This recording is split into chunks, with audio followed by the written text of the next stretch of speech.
How's it going, everybody? Welcome to We Do Tech. Now today we're gonna take a look at one of Xtrfy's gaming headsets, the H2, which is primarily focused for esports. Because if you guys remember, Xtrfy does work closely with Ninjas in Pajamas, which is an esports organization. So they work together to develop a lot of their gear. Now, we're looking forward to testing this one out, and starting off with the pricing, the H2 is currently retailing for around $90 to $100, depending on where you get it, either on Amazon or on their website. But also for pricing here in South Africa, we will have to wait and see, but just check out the link in the video description once it's actually available here. Now then, as for the design of the H2, it does have more of a simplistic design, which I honestly do prefer. It looks a lot better, and they usually do have a much stronger construction, with the aluminum frame stretching throughout the headband, which does allow it to stretch a lot more to fit big brains for big plays, and then it also is able to bend and twist a large amount. Durability is also not going to be a problem, I believe, with again that aluminum frame being able to handle a beating, but also having a sturdy construction to the sides of the ear cups. The ear cups aren't able to really swivel, but it can tilt up and down to fit your head better. Along with that, the ear cups has a nice large oval shape to fit entirely over your ears and are made from a plastic, but does have this nice slightly rubberized coating over it. For the ear pads, you do get soft cloth memory foam pads that is very comfortable. I was kind of afraid that it would pull my beard a bit, which I do find that it's a problem with some cloth ear cups like these, but also I didn't have the problem, which was a bonus for me, so I didn't need to shave it off, even though I wouldn't. Also, I do kind of prefer leather-wrapped pads a bit more. They're usually a bit more comfortable in my opinion, but these ones are more focused for esports, and usually for those you do want a bit more breathing room, and that is kind of where the cloth ear cups comes in, allowing more air to pass through.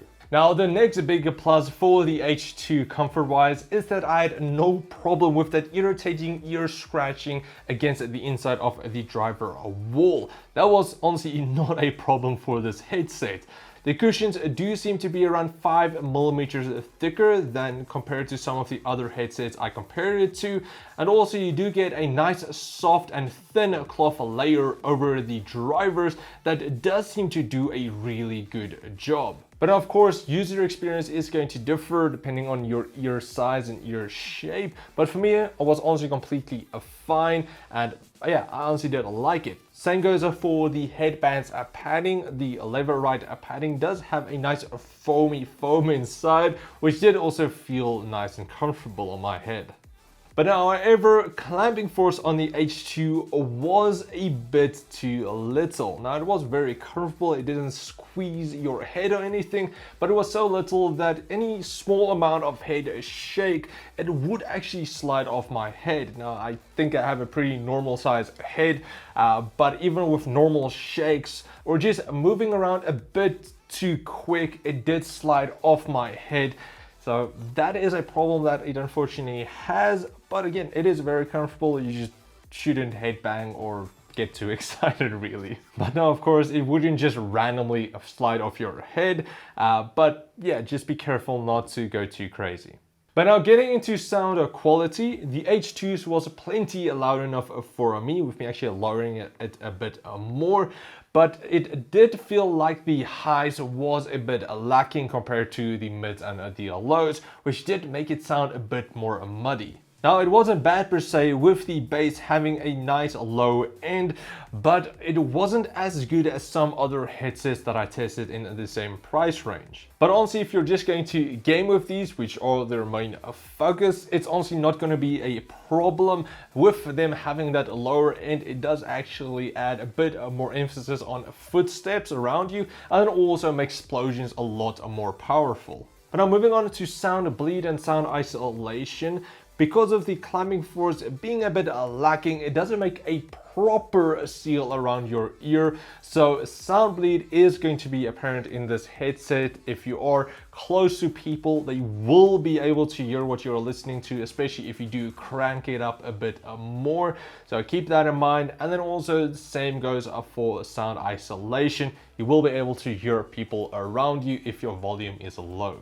But of course, because this is a primarily gaming focused headset, it does sound better in gaming, but I didn't have any problems listening to some music while I was relaxing or watching some movies with these as well. Because they were so comfortable, it didn't have any problem. It was just the bass and the low end being a bit more pronounced compared to the high end. That's pretty much all.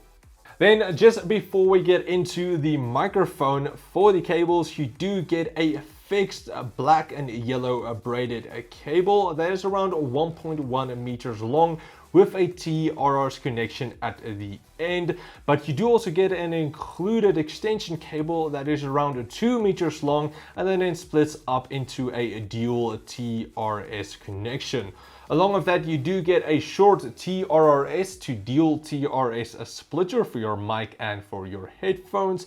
But back to the fixed cable on the headset, around 20 centimeters down, you do get a inline control box, which is a bit bigger than most others. It does allow you to adjust the volume of the headset and then also lower the mic volume or even mute the mic volume. But I do still feel that it is a bit big or maybe even a bit too high. I think it was a bit lower. You're not honestly going to change your volume or your mic level that much. And because it's so high up, it sometimes does get caught on stuff for the amount of I used. So having it a bit lower, I think would have been better, or even better than that, having those controls on the back of the ear cuffs, I think that would have been best. But honestly, it's not a bad feature. It's just, I think it could be implemented a bit better. Now then, getting into the microphone, you do get a detachable, bendable mic, which is actually nice and stiff. It's not going to sag later on. But as for the sound quality, you guys can hear, I am currently recording into Streamlabs OBS, no auto gain, no filters applied, nothing like that. It's just the audio coming from the microphone. And the volume wise, it's not the loudest mic, but again, you can apply auto gain in Windows if it's a bit too low for you.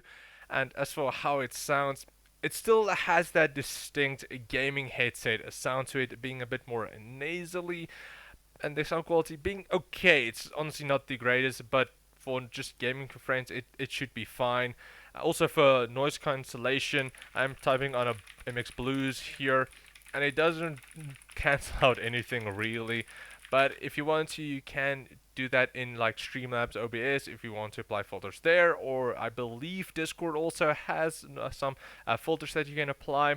So there are some options, but honestly overall it's just for the price point, a normal gaming headset microphone. Nothing really too great or honestly bad about the mic.